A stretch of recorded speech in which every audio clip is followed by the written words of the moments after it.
Bonjour à toutes et à tous, ici Quentin Aoustin du podcast Génération Canopée et j'ai la grande chance d'avoir aujourd'hui avec moi Noël Cassan. Noël, bonjour, comment tu te sens aujourd'hui? Bonjour Quentin, je me sens très bien, très très bien. Et bonjour à toutes les personnes qui nous écoutent, bien sûr. Super. Tu as passé un bel été? Oui, magnifique, Magnifique. Ouais. magnifique. En France? Oui, je suis restée ici, bien sûr, c'était plus simple. Et puis Ouais. voilà, j'en ai profité pour aller voir des amis, me ressourcer à la campagne, dans le Béarn précisément. Et non, c'était un bel été pour moi. Ouais.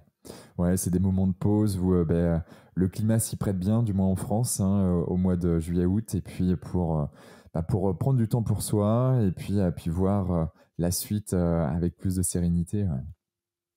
Et puis pour moi, c'est un moment où je trouve du lien avec mes amis que j'ai souvent peu le temps de voir dans l'année. Ouais. Donc en été, je vais remplir cette jauge-là de liens et d'amitié. Ok. En effet, une grosse bosseuse que tu es. Oui. Noël, sans plus attendre, qui es-tu? Oh, qui je suis? Ça, c'est une sacrée question. Ah oui. Euh, je cherche encore vraiment qui je suis. Mais en tout cas, dans mes fonctions, je donne des formations sur des outils de gestion de stress et au-delà de la gestion de stress, de la libération des traumas et la libération émotionnelle.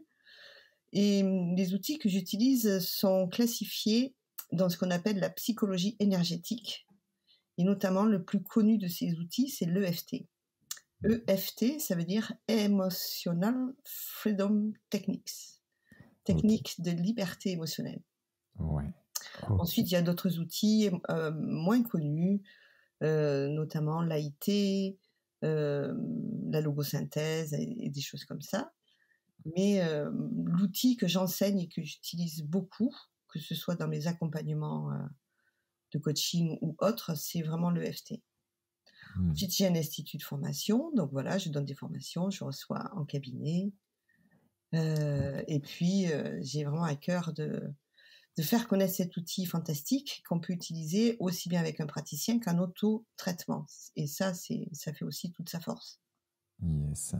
Donc en effet, on n'est pas forcément dépendant de quelqu'un, d'un coach ou d'une personne qui accompagne avec le FT les personnes, mais on peut l'apprendre nous-mêmes et puis se tapoter. On reviendra Ouais. sur tout ça tout à l'heure, sur ce que c'est vraiment que le FT.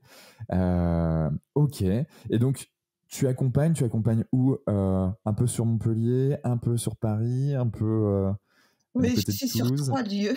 Je Ouais. suis sur 3 lieux. Alors, et sur internet également, on peut faire des Ok. accompagnements à travers des outils de visio, tu vois, comme Ouais. Zoom, comme Skype ou autre. Mhm. Et ça, c'est pour l'individuel, y compris même pour les formations. Depuis cette crise sanitaire là, ça a été très compliqué de faire des formations en salle, donc j'ai basculé aussi une partie de mes formations en ligne, même si je continue les formations en salle parce que le présentiel, c'est quelque chose qui est très important, Ouais. justement parce on peut se voir et avoir un lien beaucoup plus fort que quand on est en visio. Hmm. Mais voilà, mes 3 villes aujourd'hui sur lesquelles j'œuvre, c'est Paris, Montpellier et Toulouse. D'accord. Donc, en tout cas, bon, voilà, ça fait un beau triangle pour aller te voir et pour essayer de, de se faire accompagner. Tu as une équipe aussi, hein, c'est ça? Oui, pour l'équipe, Ouais. pour l'institut de formation, Ouais.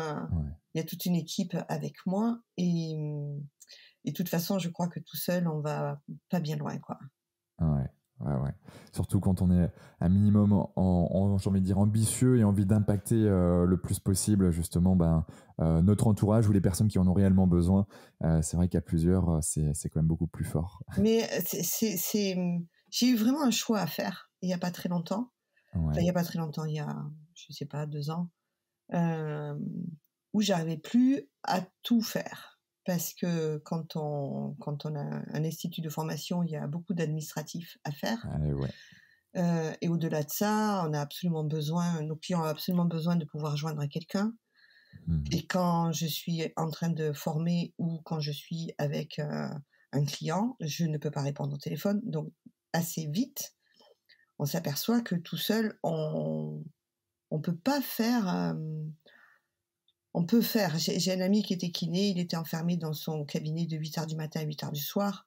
Il Ok, avait ouais. une secrétaire et puis voilà quoi. Mais à Ouais, partir du moment, tu vois, où tu veux déployer, et impacter, avoir, avoir des communautés sur, internet comme le Facebook ou autre, ouais. tu es obligé d'avoir une équipe autour de toi. Ah ouais. Tu peux pas faire tout seul, c'est impossible. C'est clair, tant la partie admin que la partie community management, à un moment donné, bah, il y a un effet de masse qui fait que bah, tout seul, on est un peu submergé par tout ça. Ouais. On est submergé et puis il y a des endroits qui sont pas, hem, il y a des endroits où je connais rien, des endroits où Ouais. je connais un peu. Hmm. Tu vois, moi, les réseaux sociaux, je peux pas dire que je connais. Alors soit je me forme aux réseaux sociaux Hmm. et je traite moi-même les réseaux sociaux, mais pendant que je fais ça, je fais pas autre chose. Je suis Et pas ouais. dans mon domaine d'expertise Et ouais. et petit à petit, il faut absolument faire rentrer des gens pour Hmm. s'occuper de pôles où eux, ils sont dans leur pôle d'expertise et moi rester dans le mien, quoi. Et ouais. Et c'est ça qui est toujours un peu délicat quand on se lance quelque part, quand on est coach, accompagnateur, voilà, on est souvent seul et puis on fait un peu tout.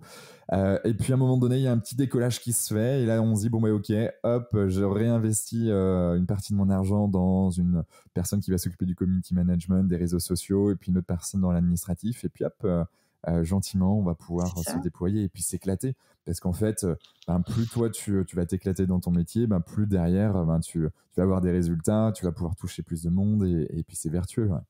et tu vois, à un moment donné, j'ai eu vraiment ce choix à faire. Est-ce que je réduis mon activité ou Ouais. est-ce que j'embauche et je délègue? Enfin, j'embauche que ce soit des salariés ou des prestataires extérieurs.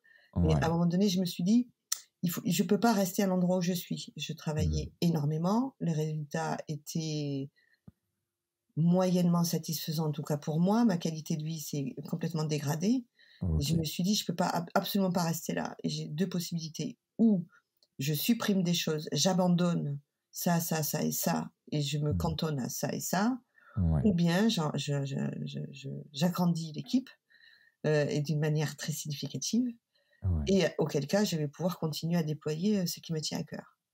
Alors quand Yes. je dis que tu as le choix, c'est un choix sans être trop un choix.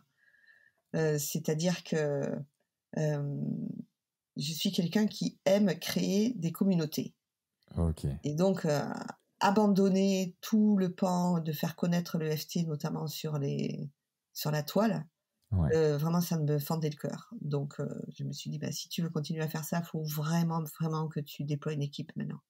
Yes. D'où l'importance en fait de voilà de se poser les bonnes questions, de se poser, d'être attentif à son corps, de voir les signaux aussi parce que bah, j'imagine que ton niveau de fatigue devait être assez présent quand tu te posais ce genre de questions et puis à un moment donné bah, tu dis ok go deux choix possibles et puis l'envie de faire connaître davantage, de déployer davantage le FT à remporter la donne. Ouais. Tant mieux pour nous, j'ai envie de dire. Tant mieux pour nous. Comment t'es tombé dans le FT c'est quoi ton parcours là-dessus?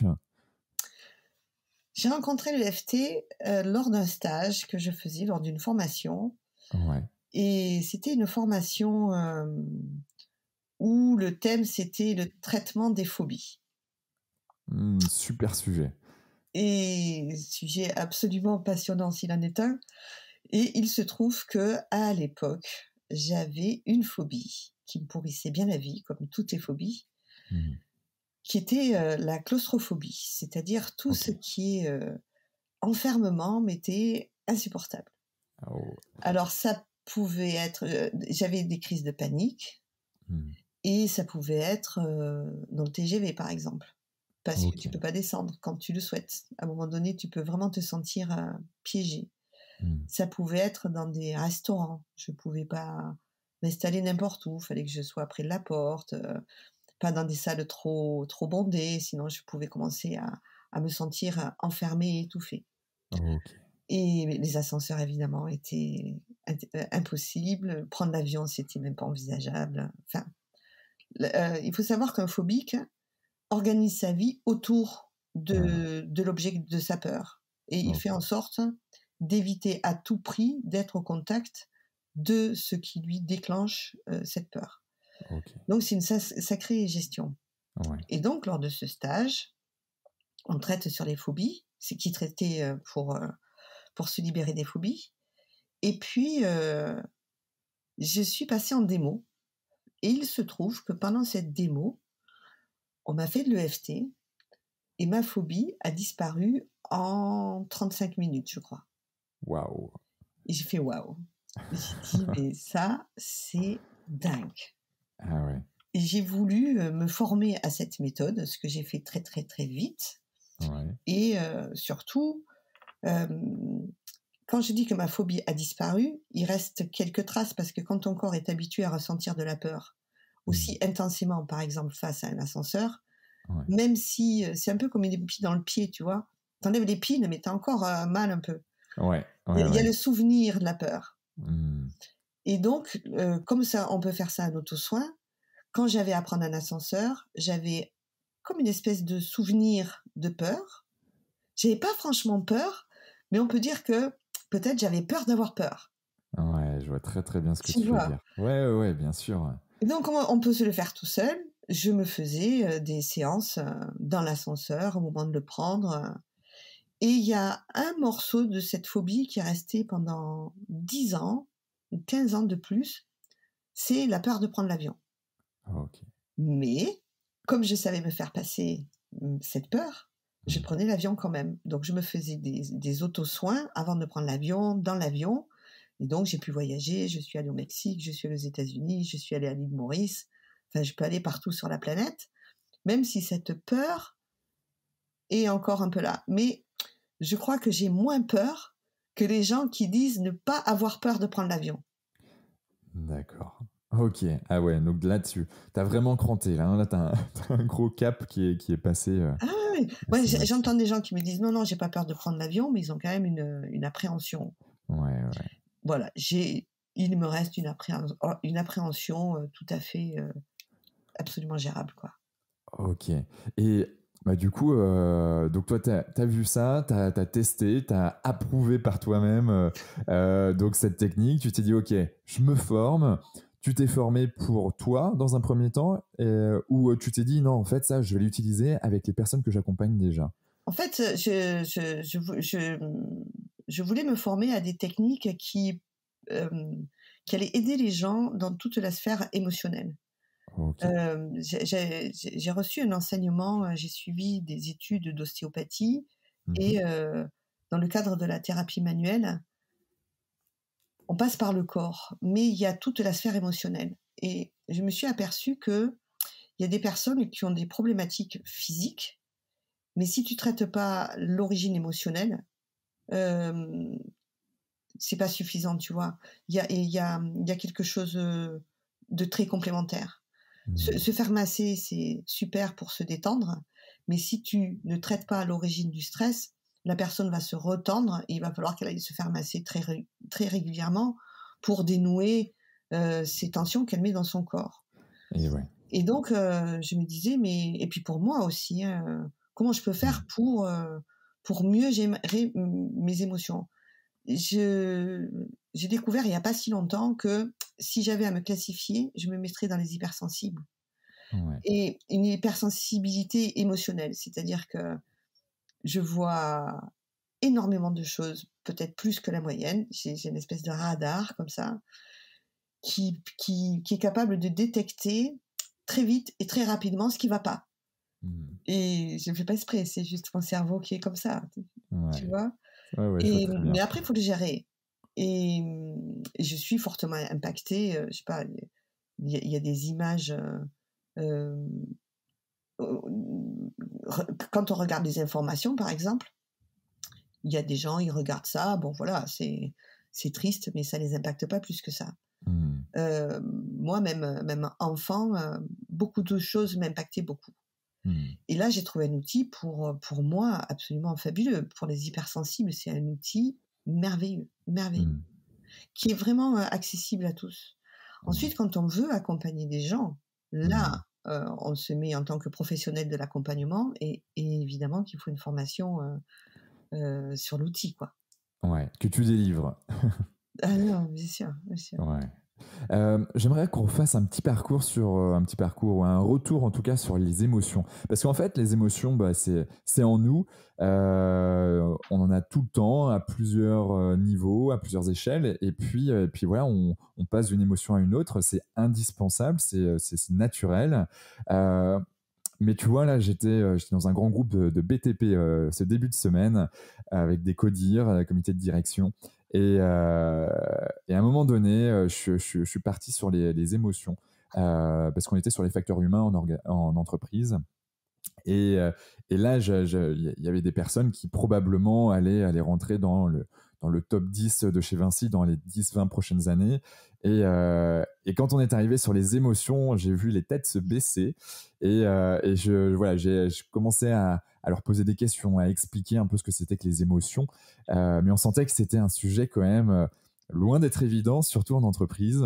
Et surtout sur le fait que les émotions impactent notre corps, notre psychisme, tout en fait, tout le reste. Et je voulais tout simplement que ouais, tu nous expliques un peu c'est quoi une émotion pour toi et puis quel est son devoir peut-être même si je peux appeler ça un devoir d'une émotion. Mmh. C'est un très vaste sujet. Hem, j'ai discuté avec, des infirmières et notamment des infirmières qui travaillent en milieu hospitalier Mm. et elles vivent des choses qui sont émotionnellement très rudes. Notamment, elles sont en contact avec des personnes qui peuvent être en fin de vie, Mm. avec des enfants qui ont des maladies graves comme le cancer et ces personnes, ces infirmières, évidemment qu'elles ont des émotions, Mm. évidemment qu'elles s'attachent à certains de leurs patients.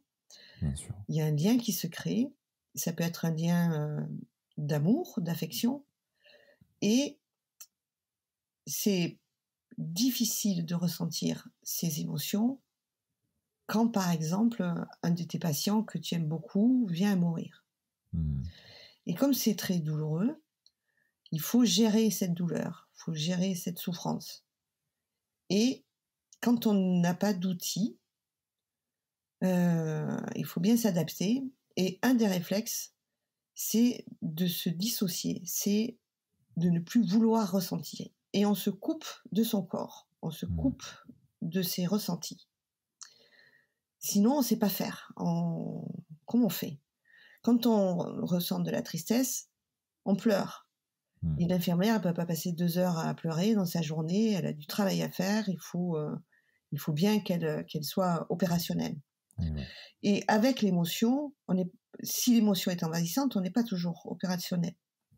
clairement. Un chef de service qui vient, qui te fait des réflexions qui sont pas toujours justes, ou en tout cas considérées comme injustes, ça va Mm. déclencher de la colère.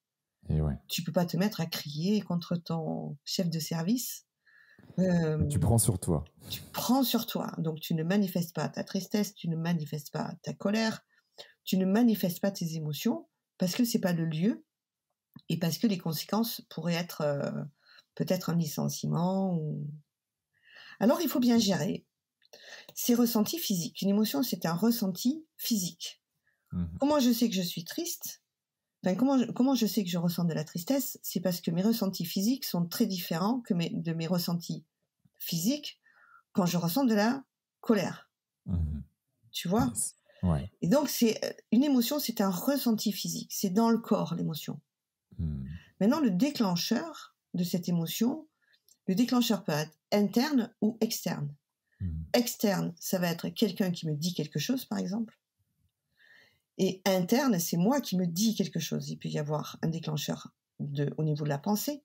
Mm. Ça peut être quelque chose que je vois et que je vais interpréter, Ouais. avec donc des pensées également. Ça peut être un ressenti. Oui, nos 5 sens peuvent me déclencher une émotion. Une Yes. odeur. qui va me rappeler mon enfance. Et là, Mmh. je vais ressentir de la nostalgie. Mmh. Ça peut être ce que j'entends, ça peut être ce que je vois, ce que je ressens aussi physiquement. Et ouais. Tu peux, si tu vas prendre un massage, par exemple, quand la personne elle va commencer à masser le corps, tu peux ressentir des émotions qui arrivent un peu enfouies dans le corps.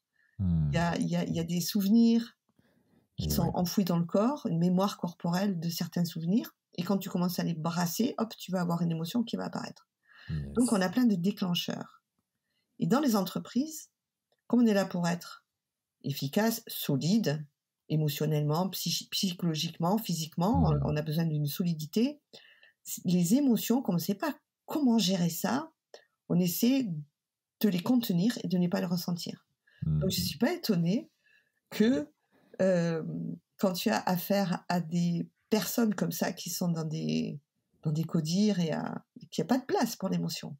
Ouais. Parce qu'on a peur on a peur d'être envahi par elle. Et c'est pas Mmh. le lieu. Mmh. C'est pas le lieu et c'est vrai qu'il y a en plus de ça il y a des domaines d'activité particuliers où justement les émotions sont encore il faut encore surtout pas les montrer. Voire même tu peux laisser paraître de la colère parce que c'est presque bien vu C'est ça. parfois et ça c'est complètement dingue, mais dans le BTP pour être issu du salariat du BTP il y a quelques années, Ouais. j'ai pu le voir aussi et c'est ça qui c'est peut-être aussi pour ça que je suis pas resté très longtemps mais Il y a des émotions, voilà, qui sont bien vues. ouais, C'est-à-dire que la colère, et toute la gamme, hein, qui est sous la colère, ça ouais, peut ça peut faire paraître fort. et ouais, Ça peut c'est faire complètement dingue paraître, un dominant dans un milieu où il y a des dominants et des dominés. et ouais. Il y a les forts et il y a les faibles, tu vois? Mmh. Il y a une représentation comme ça de clan. Il y a Ouais, et effectivement, la tristesse, quelqu'un qui est triste, il va être, mis dans la catégorie des faibles ouais. et personne n'a envie d'être faible, en vrai. Mmh. On a Ouais, c'est tous clair. envie, d'être reconnus pour qui l'on est Mmh. et de reconnaître que, beh, par moments, c'est comme des vagues. Par moments, on peut être, au top de sa forme et puis il y a des moments, beh, on est moins parce qu'on vient d'avoir un décès dans la famille, c'est douloureux, ou on a quelqu'un qui est malade et on est inquiet et Mmh. on arrive, au boulot et on fait comme si. On met un masque et on fait Et ouais. comme si tout va bien et c'est le jeu des masques. Mmh. Et sauf qu'en fait, tout est connecté et il y a rien d'opaque hein, dans notre vie. C'est pas parce qu'on arrive au boulot qu'on met tout de côté. On peut le faire ponctuellement, mais très très ponctuellement, mais sauf qu'à un moment donné, ça va nous revenir en boomerang bien comme il faut et notre corps généralement, Ouais, va nous le rappeler comme il faut. Il y a Eric Marlien que j'ai interviewé là il y a oui, quelques semaines. Je sais pas si tu le connais, ouais, je Eric. connais, oui. Et qui est spécialisé en effet dans alors ostéopathe, alors kiné, puis ostéo, puis ensuite il a travaillé dans tout ce qui touche aux nerfs vagues, La donc à la théorie théorie polyvagale, oui. polyvagale. Voilà, j'y arrive. Et puis en fait, voilà, il nous a expliqué un peu tout ça, et notamment il a écrit un bouquin, il me semble, sur l'impact en fait de la somatisation sur nous, sur notre corps, et c'est juste dingue en fait hein, ce qu'on est capable d'encaisser, mais sauf qu'on est tout ce qu'on est capable aussi de faire ressortir à un moment donné, ou du moins ce que notre corps est capable de faire ressortir. Donc voilà, en tout cas, je te ferai le lien si tu veux, je t'enverrai le lien pour écouter le podcast avec Eric qui était très Avec riche, plaisir. avec Ouais, ouais. des côtés même un peu spirituels à la fin, c'était très sympa J'ai, là-dessus. j'ai suivi une formation en théorie polyvagale et quand Ouais, on comprend justement finement comment marche notre système nerveux avec la branche sympathique, parasympathique et et donc ces ouais, 2 branches, c'est très aidant et pour les praticiens EFT, mais c'est aussi très aidant pour, le particulier qui se dit: «Mais comment je fais?» et ouais. Et non, c'est cette théorie polyvagale, est passionnante, Hmm. passionnante. Carrément, et plus on avance dans le temps, plus on apprend de nouvelles choses, qui fait que en fait, avec en effet l'EFT, avec la cohérence cardiaque, avec des choses qui, mine de rien, c'est pas très compliqué, mais ça fait toute la diff. En fait, tu vois, on disait tout à l'heure que quand on avait des émotions, il fallait bien les gérer Hmm. et une forme de les gérer, c'est le déni. Mais Et oui. Et oui. il y a des gens, ils pensent qu'ils vont bien parce qu'ils ressentent aucune émotion ou très peu. Et ils se focus tout le temps sur le positif. Ouais. Et ils font du déni absolu. Tout va bien, tout va bien. Sauf que ça marche super ponctuellement. C'est-à-dire que tu as, je sais pas, tu es très inquiet pour un de tes enfants parce qu'il est malade. Tu vas au boulot. Tu laisses le problème à la maison, comme on dit. Ouais. Donc, tu ne laisses pas cette partie t'envahir. Mais arrivé à la maison, tu reprends cette peur que tu peux avoir par rapport à ton enfant et tu t'en occupes. Le problème, c'est quand tu t'en occupes jamais. Le problème aussi, c'est quand tu ne sais pas faire justement la part des choses et que tu trimbales ton émotion partout et qu'elle t'envahit en permanence sans avoir aucun contrôle là-dessus. Donc, c'est pas tout ou rien. C'est pas je m'occupe que de ça, je suis envahie en permanence, ou je suis complètement blindée et je ressens rien. Avec des méthodes comme l'EFT et d'autres, bon, l'EFT c'est ma spécialité, c'est pouvoir avoir une liberté émotionnelle justement et gérer toutes ces émotions qui sont présentes en allant s'occuper de ce qui les déclenche. Ok. C'est changer de point de vue, c'est pouvoir changer de point de vue. Moi, un ascenseur, je le percevais comme quelque chose d'extrêmement dangereux. Dès que je voyais un ascenseur et l'idée de rentrer dans cet ascenseur, j'avais mon corps qui réagissait comme si j'allais mourir. J'avais le cœur à fond les ballons, ma tête qui se vidait, je manquais m'évanouir, j'étais dans une terreur. Okay. L'ascenseur était pour moi un déclencheur de terreur. Quand j'ai fait le l'EFT, l'ascenseur est devenu un objet neutre. Okay. C'est-à-dire, je pouvais prendre un ascenseur comme je pouvais m'asseoir sur une chaise à la terrasse d'un café. Génial. Donc, ça change la perception. On va changer de point de vue et on va changer notre perception. On travaille sur les croyances limitantes aussi, du coup. Et du coup, on va travailler sur les croyances limitantes. Ok, yes. Génial. L'EFT, tu interviens en entreprise ou c'est que de l'individuel que tu fais ou des personnes qui veulent se former? Comment... Moi, je n'interviens pas en entreprise. J'ai absolument pas le temps. Mais par contre, je forme des coachs qui, eux, après, vont aller travailler en entreprise, travailler dans des endroits où on a besoin d'eux, quoi. Ouais. Mais moi, je vais pas en entreprise. Yes. Parce que franchement, certes, bah là, je me revois là, les 2 jours avec mon codir dans cette grosse boîte de BTP.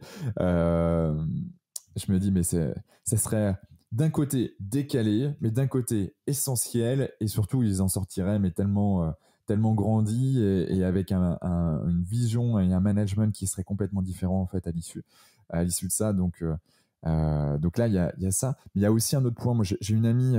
Lorraine Gauthierou, qui est pédiatre au CHU de Montpellier, aux urgences.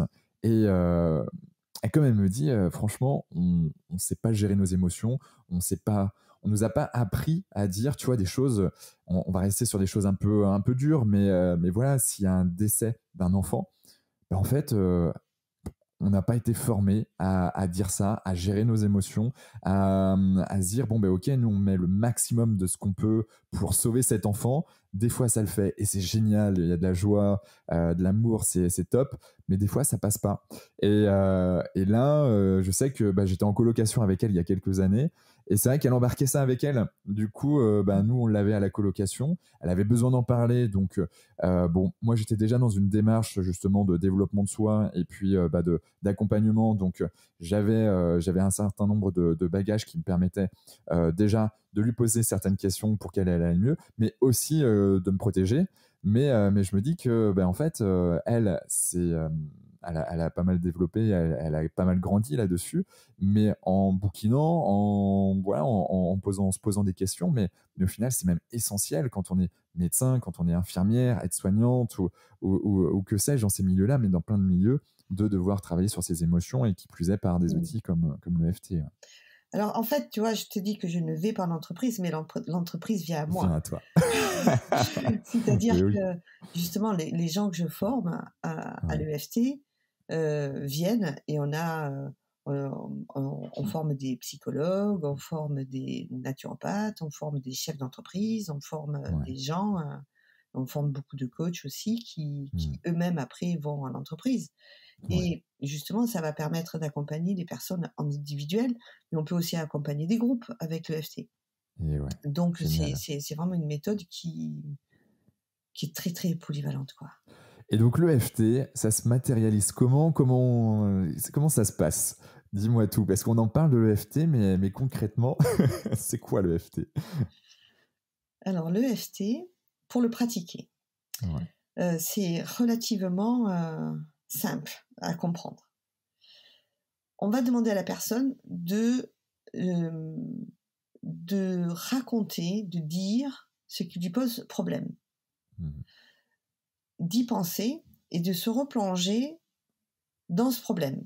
Mais rien que d'y repenser, on va créer dans le corps une réaction à ce problème. Mmh. Par exemple, tu penses à quelqu'un que tu n'aimes pas, avec qui tu es en conflit. Si tu fermes les yeux et que tu penses à cette personne, tu vas avoir une manifestation émotionnelle dans le corps. Tu vas avoir la Mmh. gorge qui se serre, tu vas avoir une sensation de boule dans le ventre, etc. Et ça, c'est la base de la pratique de l'EFT. La première des choses à faire, c'est à être en présence de sa problématique. OK. On va euh, exposer. C'est comme la Mmh. thérapie d'exposition. On expose les gens. OK. Et une fois que la personne, elle est dans sa problématique, on va stimuler les points d'acupuncture Mmh. avec le bout de ses doigts. Pas besoin d'aiguille, pas besoin de matériel particulier. Juste avec le bout des doigts, on va stimuler des points d'acupuncture. Mmh. Ces points d'acupuncture se situent sur le visage, sur le tronc et sur les doigts. OK. Et pour être bien focalisé, pour rester bien dans, dans le soin, on va demander à la personne de répéter ce qui lui pose un souci, puisque c'est ça qu'on va cibler. On appelle ça une cible. OK.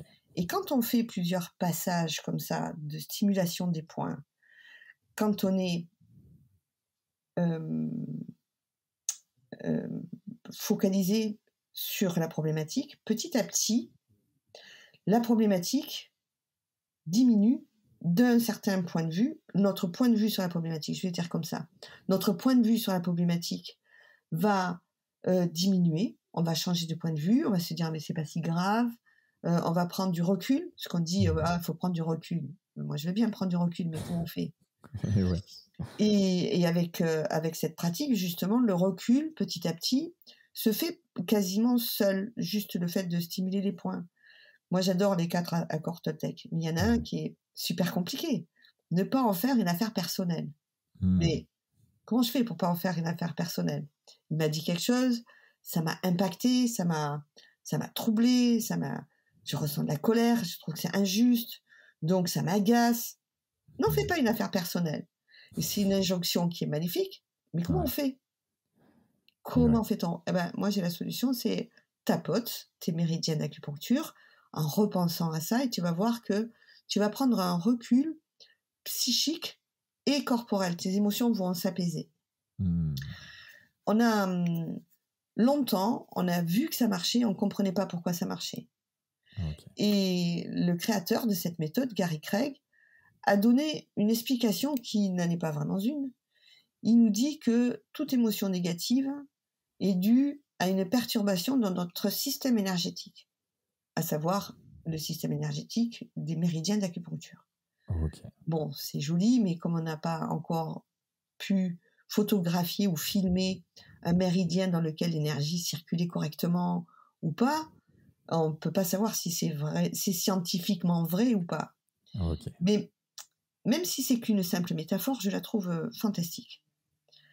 Lui, il dit, tu ressens une émotion négative parce que ton système énergétique est dysfonctionnel, dysfonctionne. OK. Je stimule les points d'acu et le fait de les stimuler, ça va remettre cette énergie en bonne circulation. Mmh. Et si j'arrive à faire ça, tu vas voir que tu n'auras plus ton émotion négative. OK. Donc je me mets devant un ascenseur j'ai mes méridiens d'acupuncture qui commencent à se déréguler.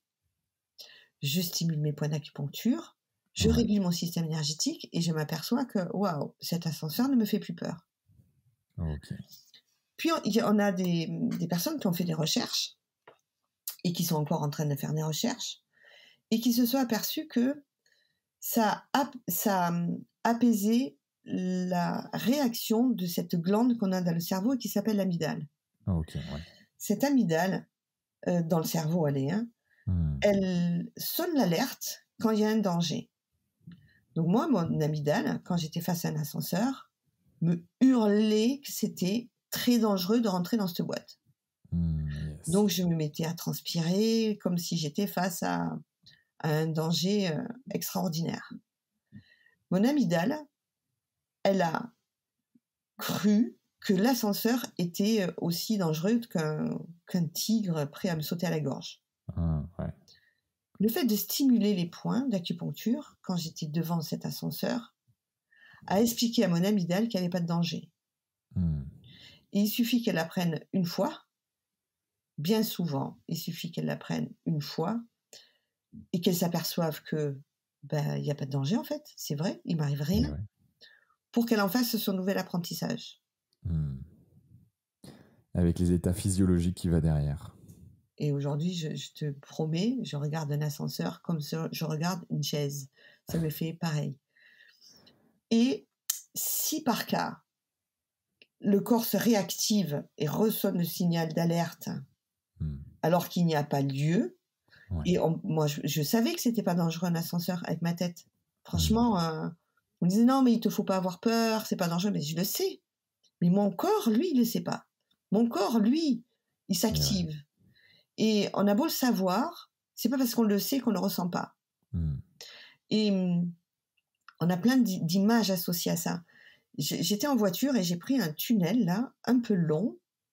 Et dans ce tunnel, il y avait une densité de voitures incroyable. On était tous là agglutinés dans ce tunnel. Et il se trouve que ce tunnel, il est long et qu'à un moment donné, j'ai ressenti comme une petite angoisse. Parce que j'avais des voitures à droite, à gauche, devant, derrière, ça circulait pas bien. Et puis, j'ai senti dans mon ventre un début d'angoisse. Et ce qui a déclenché ça, c'est que dans ce tunnel, ce que je voyais m'a renvoyé à un souvenir de quand j'étais jeune, où il y avait eu un accident dramatique dans le tunnel du Mont Blanc, où des gens étaient morts, brûlés dans leur voiture parce qu'il y avait eu un accident, que ces voitures avaient pris feu et qu'il y avait eu énormément de morts. Le fait que ce que j'ai vu là, toutes ces voitures agglutinées, dans mon cerveau, ça a fait un lien avec un trauma. Alors, j'ai pas vécu moi ce trauma, j'ai juste vu des images à la télé qui m'avaient pétrifiée. Et mon cerveau a fait le lien et mon corps a sonné l'alerte en disant « Waouh, cette situation, je la connais, elle est dangereuse. » Comme je peux pas partir, j'ai fait quoi? J'ai stimulé mes méridiens et cette ma situation est devenue telle qu'elle est réellement, c'est-à-dire non dangereuse.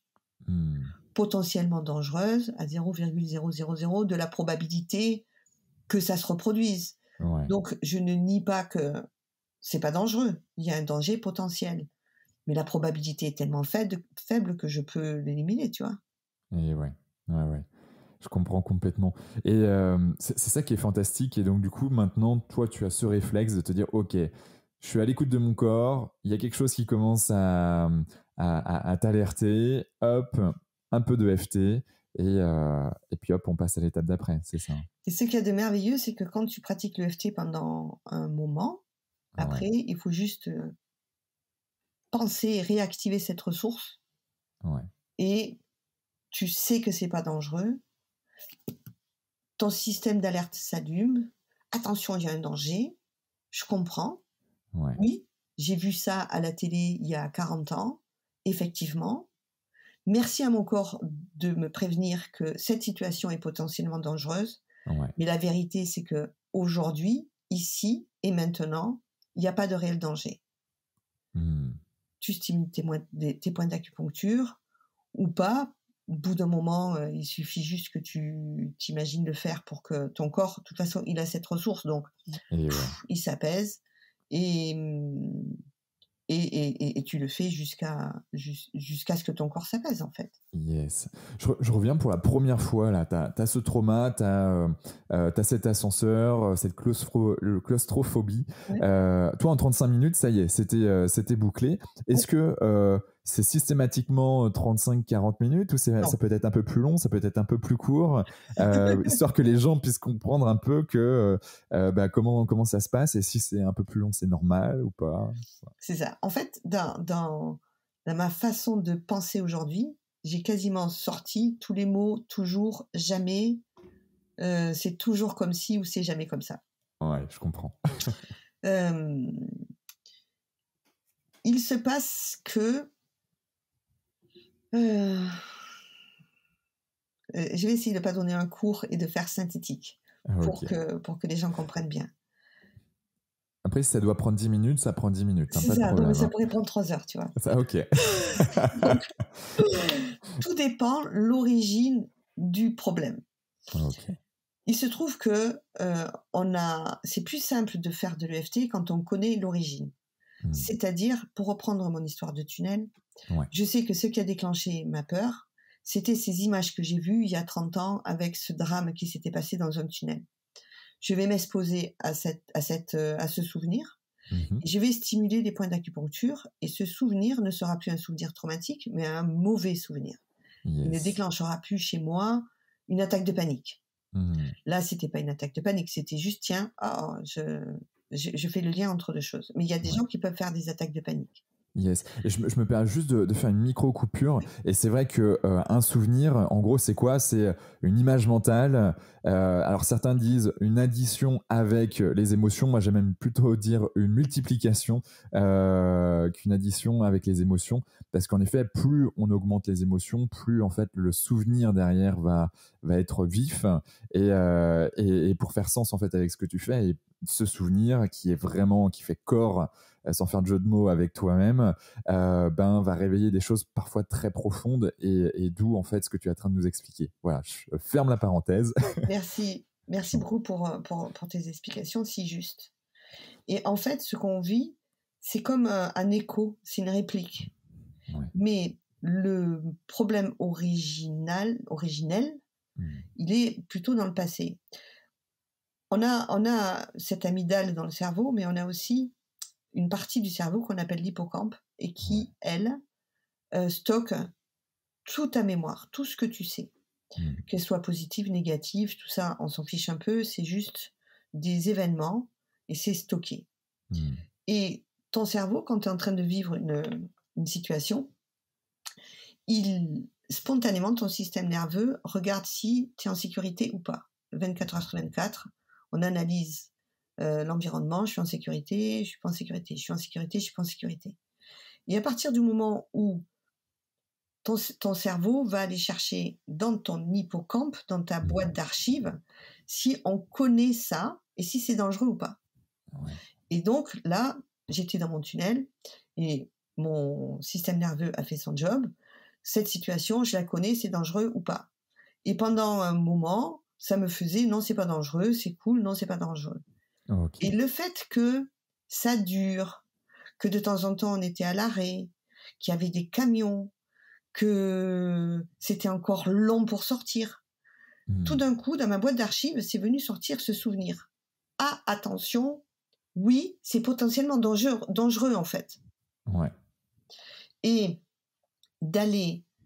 Alors, c'est très sain, tu vois, parce que au moins ton corps, il te prévient s'il y a un danger. Donc, tout ça, c'est très sain. Sauf quand tu ramènes des traumas dans ton présent où ton corps te dit marcher dans la rue à 21h du soir, c'est dangereux. Ouais. Parce que tu as été agressé il y a 10 ans à 21h dans la rue. Alors, il y a une probabilité, mais qui est très, très, très, très, très, très faible. Mais ton corps, ton système nerveux t'envoie ça comme une probabilité très, très forte pour que ça arrive. Yes. Je comprends. Et donc, j'ai oublié la question que tu étais en train de me... La question, je t'en prie. Non, la question était, en gros, l'EFT, à la base, c'était combien de temps ça dure. Voilà. Et donc, toi, Combien de temps c'était ça 35 dure? minutes. Et puis, voilà, on y est. Alors, quand tu as un souvenir qui est identifié, il y en a un seul, tu fais une séance sur ce souvenir-là, Ouais. bien souvent, il faut peu de séances. Hmm. Maintenant, si tu as Peu de séances, c'est quoi? C'est une séance, 2 séances, 3 max? 3, 4, 5, 6, ça, tu vois, ça D'accord. dépend le nombre d'aspects qu'il y a dans ce qui se passe. Ok. Ça dépend aussi si ça t'est arrivé plusieurs fois. Il y a des Hmm. personnes qui ont subi plusieurs agressions. Ok. Ça dépend toutes les ramifications que ça peut avoir. Ton système de croyances aussi. Bien sûr. C'est-à-dire que on peut avoir des croyances conscientes, mais aussi des croyances absolument inconscientes qu'il faudra les faire émerger. Hmm. C'est pas possible que je me libère de ça. Ça fait trop longtemps que j'en souffre. Une phobie, ça passe pas. Toutes ces croyances de cet ordre-là viennent mettre un frein à la résolution de ton problème. Et ouais. Ça dépend aussi ta structure psychologique. Il y a des gens, ils vont super bien, ils ont beaucoup de ressources, et puis il leur arrive un truc qui les désaxe, qui viennent les traumatiser. Ouais. Et quand tu lèves la charge traumatique de cette mémoire-là, ils reviennent à être parfaitement forts et pleins de ressources. Il y a des gens, ça arrive depuis leur enfance. Donc, l'EFT est un vrai outil de psychothérapie. Yes, ok. Donc là, évidemment, les psychologues qui viennent se former à cet outil, un outil fantastique. Tu vas avoir des psychologues, tu vas avoir des personnes qui s'occupent de victimes, les personnes qui s'occupent les éducateurs spécialisés. les éducateurs spécialisés. Tout ça, c'est un outil fantastique pour eux. Mais c'est aussi un outil de coaching où quand une personne te dit, moi, le coaching sportif, par exemple, où la personne, elle est bloquée à un certain plafond. Et pour la débloquer, tu peux aller, on peut dire, nettoyer avec elle tous les souvenirs où elle a raté. Je pense à un joueur de golf que j'ai accompagné. Et il ratait les putts. Plus c'était facile, plus il est raté. Ok. Et on est allé travailler sur l'origine, la fois où il a raté un putt qui était très simple. Et ça n'est tellement voulu que chaque fois qu'il voyait que c'était simple, il se disait, il ne faut pas que je le rate, il faut pas que je le rate. Il le ratait systématiquement. Bah ouais, normal. Donc avec l'EFT, on est allé vraiment libérer ça. Alors c'est un peu comme si tu me posais la question, voilà, Noël, j'ai mal au dos. Combien de séances de yoga me faudra-t-il pour que je n'ai plus mal au dos? Très bonne réponse. Et je vais te dire, j'en sais rien. En effet, je comprends complètement. Ok, bah du coup c'est très clair aussi pour nos auditeurs, je pense. Ok, l'EFT, voilà, ça se développe de plus en plus d'année en année. Oui. J'ai l'impression. Tu as développé le sommet de l'EFT aussi, hein, c'est ça? Oui, on a sur Internet, on fait un événement et notre but, alors, comment dire ça? Certainement, ça prendra une autre forme. Mais en tout cas, notre but, c'est de faire connaître l'EFT au plus grand nombre. D'accord. Ok. Et ça passe par Internet, évidemment, parce qu'avec cet outil magique, on peut vraiment parler à des gens à l'autre bout de la planète. Et tu le sais très bien avec ton podcast.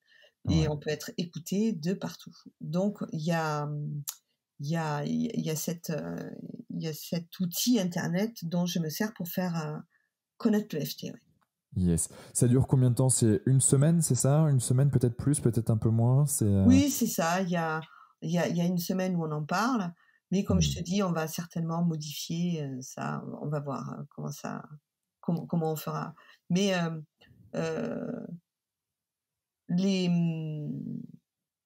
ce qu'il y a d'intéressant avec avec cette méthode, c'est que, tu vois, tout à l'heure, je te disais que je faisais des séances par Zoom. On n'a pas Ouais. besoin d'être, comme avec un acupuncteur, dans la même pièce que lui. Et Hmm. donc, c'est un outil, Internet, c'est un outil magique pour le faire connaître. Yes. Et on peut faire des interviews. Il y a énormément de gens, de plus en plus de gens qui sont formés à l'EFT et Ouais. qui vont développer des spécialités. Par exemple, tu peux avoir des personnes qui sont spécialisées dans les addictions Ok. ou qui sont spécialisées dans certaines émotions, comme la honte, qui est une émotion absolument pénible et qui Ouais. peut bloquer des vies. Et bon, on a tous cette émotion tapie au fond de nous. Il y Ouais. a certaines personnes qui sont vraiment en proie avec la honte. Et donc, voilà, on fait des interviews de personnes qui ont une expertise en EFT et un domaine et on fait connaître cet outil comme ça. Ok.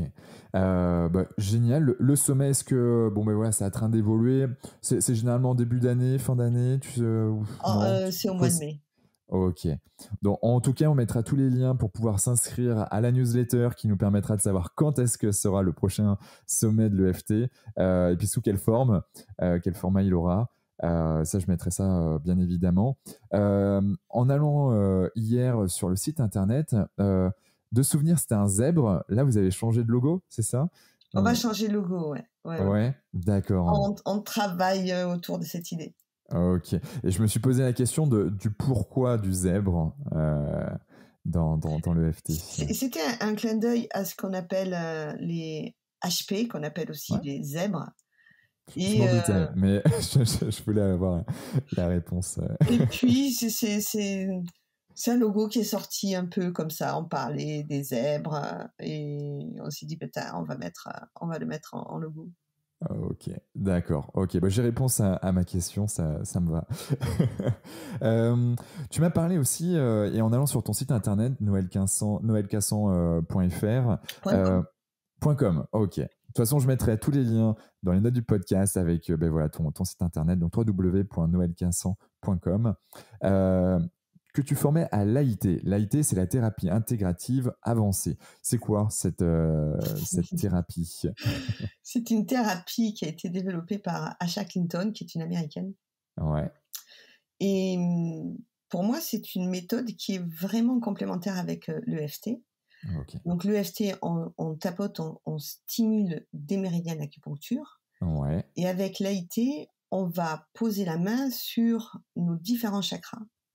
ok. Et de la même manière, c'est-à-dire qu'on va demander aux personnes de se connecter à leurs problématiques, à Hmm. leurs objectifs, qu'est-ce qu'elles veulent dépasser, qu'est-ce qu'elles veulent transformer. C'est une thérapie qui va aussi libérer les charges traumatiques de nos souvenirs. Ok. Et là, on va poser les doigts sur chacun des chakras Mhm. parce que on va avoir la charge traumatique qui va impacter ces différents centres énergétiques. Ok. Et en le libérant, on a les mêmes effets de libération. Pourquoi je dis que c'est complémentaire? Parce qu'un EFT, notamment, plus tu es précis, plus c'est efficace. Hmm. Donc, quand tu vas être en train de repenser à un souvenir, comme ce souvenir dramatique de cet accident dans le tunnel du Mont Blanc, tu vas avoir des images, tu vas avoir des pensées. Et on Hmm. va te demander de repenser précisément à qu'est-ce que tu as vu qui te perturbe. Et plus tu es précis, plus ça marche. Alors qu'avec l'AIT, on va pas t'interroger aussi précisément. Et il y a des choses qui nous impactent et on n'en a pas vraiment de souvenir. On sait Hmm. que c'est un problème, mais on ne sait pas du tout d'où il vient. Et là, l'AIT peut être beaucoup plus simple à mettre en place que l'EFT. Et D'accord. en même temps que je dis ça, moi, l'origine de ma phobie, je ne l'ai jamais connue. J'ai jamais été coincée nulle part. J'ai jamais été coincée dans un ascenseur. J'ai aucun souvenir. Mais on peut avoir des souvenirs complètement que kinesthésiques, que avec le corps. Hmm. Ok. Et on pense que lors de la naissance, quand les bébés restent très longtemps coincés ou s'évanouissent, ont des micro-évanouissements pendant leur naissance, ça peut déclencher des phobies telles que la claustrophobie. Et quand je Hmm. pensais à ça, j'avais pas d'image, j'avais des sensations, tu vois, au niveau du corps. tu sens que. Ouais. Bon, il se trouve que moi, le EFT a très bien marché alors que j'ai pas de souvenirs spécifiques. Mhm. Mais quand les gens n'ont pas de souvenirs spécifiques, c'est un peu plus complexe. Souvent, c'est Yes. plus complexe. Il Mhm. a été très, très complémentaire. Ok. Il a été arrive en France. Là, je viens de suivre une formation de formateur et Mhm. aujourd'hui, la première promo des formateurs a été en français arrive. On est 5 et on a vraiment à cœur de faire connaître cette méthode. Ok. Ouais, ben ça donne envie et ça paraît presque. Ouais, le fait peut-être d'avoir un impact peut-être plus rapide. Après, ça dépend des personnes. Beaucoup de gens aussi ont besoin de comprendre. Et le FT, en effet, ben, peut être complètement complémentaire. Et en fonction du niveau de développement de chaque individu, ben, en effet, soit les prendre en mode complémentarité ou Ouais. soit en mode plutôt l'AIT ou plutôt le FT derrière. Ouais. Je sais que aujourd'hui, quand je fais des séances, c'est comme c'est une boîte à outils. Ouais, ouais. Euh, moi, autant quand je donne des formations, c'est très structuré, où Mhm. j'explique pas à pas toutes les méthodes sans les mélanger.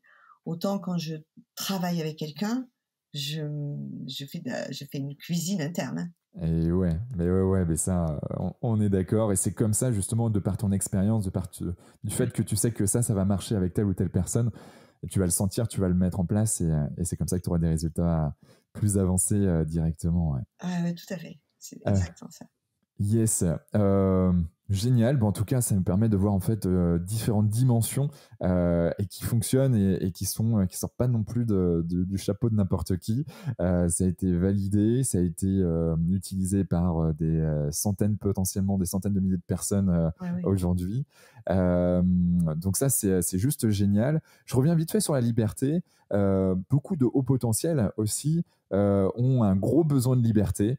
Et je me suis dit, bah, tiens, c'est vrai que le fait de la claustrophobie, je pense notamment à Marion Kaplan. On n'a pas échangé sur l'eau potentialité, mais je pense que voilà, elle a potentiellement, elle est au potentiel. Et c'est vrai qu'elle a ce besoin de liberté. Elle, c'était au niveau du vaccin, là, en ce moment. Elle se dit, mais oh là là, on est obligé. Moi, j'ai ce besoin de liberté permanent qui est en confrontation justement un peu avec ce sujet. Qu'on nous laisse le choix. En tout cas, c'était un peu son Mhm. message. Et je me rends compte que beaucoup de personnes qui viennent sur ce podcast également ben, ont un niveau de conscience qui est relativement élevé et qui fait que ils ont tous un haut niveau de liberté ou un haut niveau de besoin de liberté. Et du coup, la claustrophobie, ben, le fait d'être enfermé quelque part et d'avoir une liberté limitée, ben, il y avait quelque chose en tout cas qui était potentiellement lié, en plus bien sûr de ce qu'on a quand on est tout petit, notamment à la naissance. Là, il y a des choses assez intéressantes à prendre en compte. Mais, Au niveau de la liberté, évidemment que c'est une valeur qui est très forte chez moi et qui est très importante. ouais. Euh, on a des combats à choisir et on peut pas Mm. être partout. Il y a aussi, pour moi, ce qui est très important, c'est le respect du monde animal et de la planète, Ouais. avec ces notions de respect, de liberté, de conscience. Mhm. Et vraiment, tout ça, c'est très important. Et évidemment, quand on regarde le chaos actuel, Mm. ça provoque beaucoup d'émotions. Et ouais. Et ensuite, on peut avoir le choix du combat qu'on va mener et de comment on va le mener. Mm. Il y a des gens qui choisissent d'aller dans la rue et de manifester avec des pancartes, un casque sur la tête, au cas où au cas où il Je arriverait sais. un accident, n'est-ce Ouais. pas? Et voilà. Et c'est leur façon à eux d'aller chercher, de retrouver de la liberté qu'ils considèrent ne plus avoir, etc., etc. Et je vais amener aucun débat là-dessus. Je pense que chacun a son point de vue Mm. et chacun fait ses choix et il n'y a pas de mauvais ou de bon choix, tu vois. Mm. Il y a Ouais, des ouais. gens, ils vont s'enchaîner à des grilles pour empêcher les corridas parce qu'ils considèrent que c'est de la torture animale, ils sont contre. Mm. il y a des gens qui vont s'enchaîner à des bateaux pour sauver les baleines. Il y Ouais. a des gens qui partent dans des pays où la famine existe et ils vont aller sauver des enfants. Mmh. Et trop souvent, on, on va se battre les uns contre les autres en se disant oui, mais ce que tu défends, c'est pas le plus important. Mmh. Mais de ton point de vue, c'est pas le plus important. Mais si on considère que tout est important, laisse-moi choisir mon combat et le mener. Et ouais. Et aujourd'hui, peut-être que ce qui nous divise, c'est justement ces différents points de vue. Et si on retrouvait le respect les uns des autres Mmh. dans sa capacité à choisir Mmh.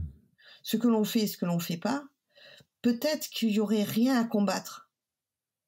Peut-être que moi, j'ai pas la solution. Je ne sais pas si, pour retrouver plus de liberté, il faut faire ça, ça, ça ou ça. Mmh. OK. Chacun fait du mieux qu'il peut. Et Avec ce qu'il a. avec ce qu'il a, ses possibilités, moi, par exemple, je suis incapable de mettre un casque et d'aller dans la rue au risque de me prendre un mauvais coup.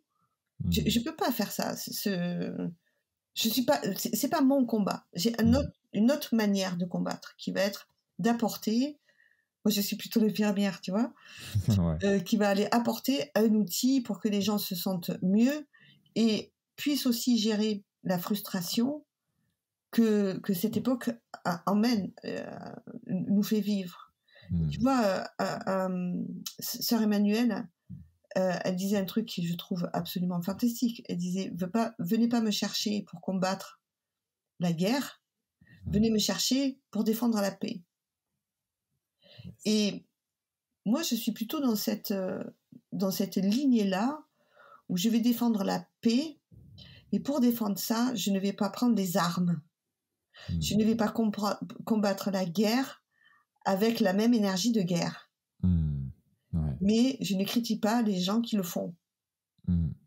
Chacun fait du mieux qu'il peut avec sa compréhension et sa vision.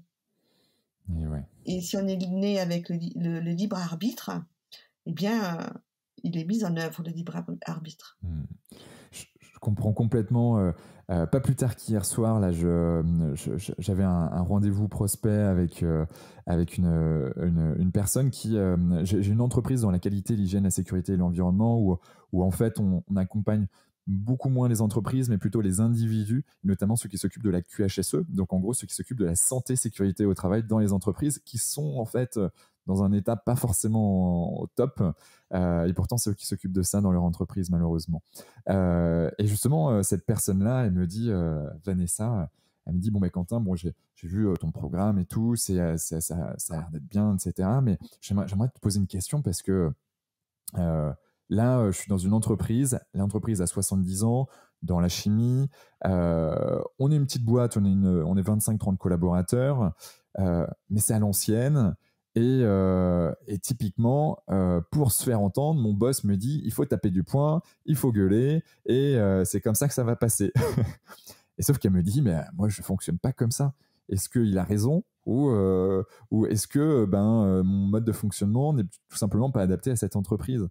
Et elle me dit, bah, moi, je j'aime pas parler fort, j'aime pas gueuler, et j'ai envie d'apprendre à faire passer des messages tout simplement de manière simple, mais qui est complètement en cohérence avec qui je suis.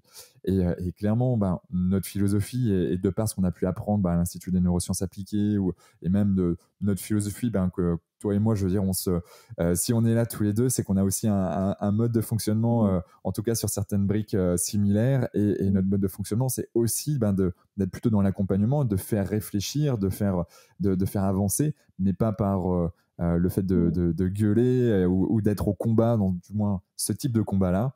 Et puis voilà, on va lui donner justement le pack, si je puis dire, et l'accompagnement nécessaire pour qu'elle puisse avoir les connaissances, les compétences sur le terrain, et puis qu'elle puisse accompagner les personnes en cohérence avec elle-même. Et c'est ça qui est important.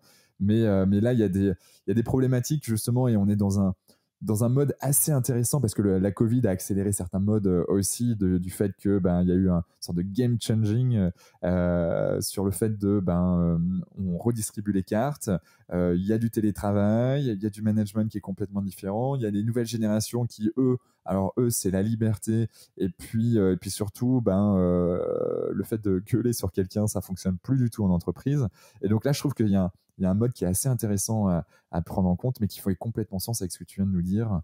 Voilà pour ces petits apartés, mais c'est important d'être ensemble, d'être cohérent. On est dans une période de changement et tout changement est précédé par une période de chaos. Et là, on est un peu dans la période de chaos. Et puis, ce qu'il y a d'intéressant, c'est de voir que on est des êtres hautement conditionnés. Ouais. Et si tu conditionnes quelqu'un à n'obéir qu'en lui gueulant dessus, c'est exactement ce qui se passe. C'est-à-dire que tant que tu pousses pas une gueulante, la personne ne bouge pas, puisqu'elle sait que à un moment donné, il va y avoir la gueulante, et que c'est à partir de là qu'il faut commencer à bouger. Mais si tu le conditionnes à une autre façon de faire, c'est-à-dire que on met des règles en place. Donc ici, moi je crie pas, c'est pas du tout comme ça que j'envisage les choses. Donc on va s'apprendre tous les deux à communiquer et je vais te demander d'enclencher le mode action à partir du moment où je vais te le demander gentiment. Parce que moi je vais pas crier. Mais c'est vrai avec, tu sais, on dit le dressage des animaux, le dressage des chiens. Et on les conditionne à avoir une réaction face à un mot. Et il y a des gens qui te démontrent que tu ne peux obtenir de l'animal quelque chose que si tu gueules et que si tu tapes dessus. Et il te le démontre, il dit voilà, lui je l'ai dressé en lui criant dessus, en le tapant dessus, regarde comment ça fonctionne bien. Et puis tu vas avoir un autre dresseur qui va dire non, moi c'est que la récompense. Caresse, petit morceau de croquette, dès qu'il a fait quelque chose de bien, je vais renforcer le positif. Et tu dis, regarde, lui, je l'ai éduqué comme ça, je l'ai dressé comme ça, et regarde combien ça marche. Donc j'ai envie de te dire, presque tout marche. Mais il y a des méthodes qui induisent moins de souffrance. Et comme moi, mon dada, c'est de contribuer à moins de souffrance sur cette planète, je vais plutôt faire dans des méthodes qui fonctionnent sans souffrance. Je comprends complètement et même si on pousse un peu plus loin, il y en a qui, parents-enfants, il y a des modes de fonctionnement qui sont comme ça aussi, manager. Tout petit. J'habite à côté d'une école maternelle. Donc je vois et j'entends ce qui se passe. Ça va être passionnant d'ailleurs. Si tu regardes, tu vois les parents arriver. Je vois ce qui se passe dans certaines écoles, pas dans toutes, heureusement, mais je peux voir ce qui se passe dans des écoles maternelles, c'est-à-dire qu'ils ont 3 ans, 4 ans, et déjà le conditionnement par les cris et les « tu me réponds pas, tu obéis » commence. Tout petit. Mais il y a aussi une autre manière qu'on peut faire, et je ne dis pas, parce qu'il ne faut pas non plus tomber dans les extrêmes, je ne dis pas qu'il ne faut pas hausser la voix, mais ce n'est pas la seule façon d'attirer l'attention, d'élever la voix. Il peut y en avoir d'autres. Et peut-être que c'est adapté justement à un moment T, à un événement particulier, le fait de hausser la voix. Exactement. Et la bonne nouvelle, c'est qu'avec des outils tels que l'EFT, on peut se déconditionner et se reconditionner beaucoup plus rapidement que si on n'a pas cet outil. Donc c'est ça qui est passionnant. C'est pas parce qu'on a été conditionné d'une certaine manière, conditionné, entendez, habitué, on croit que ça fait partie de notre personnalité, mais en fait c'est parce qu'on a l'habitude de fonctionner comme ça qu'après ça marche tout seul. Le corps, il passe ça dans l'inconscient et puis d'une manière inconsciente ça marche tout seul. On remet de la conscience à l'intérieur, on se dit moi je ne veux plus fonctionner comme ça, je vais me déconditionner et me reconditionner pour fonctionner différemment. Et ça marche super bien, ça demande juste un effort au départ. Yes. Je comprends complètement. Il y a un point que j'aimerais aussi voir avec toi, c'est la formation Matrix Reimprinting. Alors, je ne sais pas ce que c'est. Je l'ai vu également sur ton site. Je voudrais que tu nous en parles quelques minutes, histoire de comprendre un peu ce que c'est, peut-être susciter des envies de formation, des vocations potentielles. Mais c'est quoi? Le Matrix Reimprinting, c'est absolument passionnant. Ok, Pour faire cette formation, il faut maîtriser déjà l'EFT. Donc, il faut ok. faire au moins EFT 1 et le module de EFT 1 et de EFT 2. Donc c'est des niveaux, hein. Niveau 1, niveau 2, c'est ça? Voilà, le L'EFT. niveau 1, le niveau 2, et quand on maîtrise bien les bases de la pratique de l'EFT, on peut aller se former à cette méthode-là, Hmm, qui est de l'EFT pour moi. Il y a du tapping, tout comme un EFT, ok. mais on va vraiment aller travailler sur les parties de nous. On considère que, enfin, oui, je et on considère dans cette vision-là qu'on a plusieurs parties de nous. Hmm, Donc, on est des êtres ambivalents. Il y a une partie de moi qui a envie de perdre du poids. Et il y a une ok. autre partie qui a envie de manger 4 crêpes et 2 glaces, tu vois. Donc, Avec du Nutella. donc on est ambivalent. On a envie et en même temps on n'a pas envie. Et c'est bien en même temps. C'est pas où j'ai envie ou j'ai pas envie. C'est j'ai Hmm, envie et j'ai pas envie.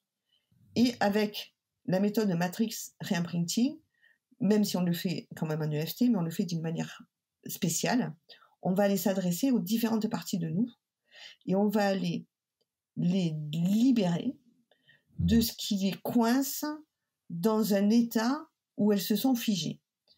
Je m'explique. Matrix, ça parle de la matrice énergétique, ce champ informationnel où l'information se situe. Donc Hmm, c'est pour ça on dit qu'on va aller dans la matrice du souvenir par exemple.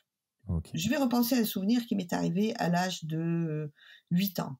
Je suis exclue de ma classe parce que voilà, j'étais en train de parler, non, où on m'a donné un coup sur la tête, hein, et puis pendant que le prof était au tableau, je me retourne, je rends le coup que j'ai reçu et je me fais attraper, je me fais engueuler, je suis punie et je trouve ça Hmm, profondément injuste.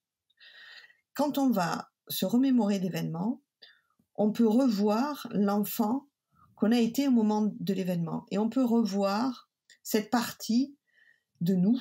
C'est hmm. comme si elle était restée coincée dans la classe, en train de se faire humilier par le prof. Ok, ouais. Et donc, on va dans cette matrice, dans ce souvenir, et on va aller dialoguer et travailler avec cette partie de nous qui est coincée là-bas.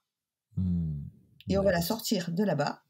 On va lui amener les ressources nécessaires. On va lui permettre de faire ce qu'elle aurait aimé faire sur le moment, par exemple, pour se défendre.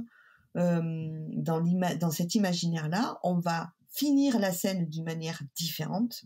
Hmm, Et cette nouvelle image, où le problème a été résolu, on va l'imprimer. On va, d'où le réimprinting. On va ouais. imprimer cette scène comme étant une nouvelle scène à l'intérieur de nous, comme un Hmm. nouveau souvenir. D'accord. Et qui, justement, à chaque fois qu'elle va potentiellement se souvenir ou revivre en fait une expérience similaire, ben, il va y avoir justement cette nouvelle version du souvenir qui va réapparaître avec des émotions, on va dire, dites plus positives euh, derrière. Ah, C'est ok. ça. Ok, en effet, ça donne envie de pousser et d'en savoir un peu plus là, comme ça. Je m'en sers énormément parce que c'est une méthode, c'est une façon de faire de l'EFT, du tapping. C'est une Hmm. manière de faire qui est très puissante, qui est Ok. très rapide et qui prend vraiment en considération les parties de nous. Et parfois, quand on a des scènes, on ferme les yeux, on se remémore une scène, mais les personnages qu'on voit, waouh, mais ils semblent tellement vrais qu'ils pourraient être là dans la pièce, quoi. Je pourrais presque dire, Waouh. je l'ai là devant. Si je tends la main, je le touche.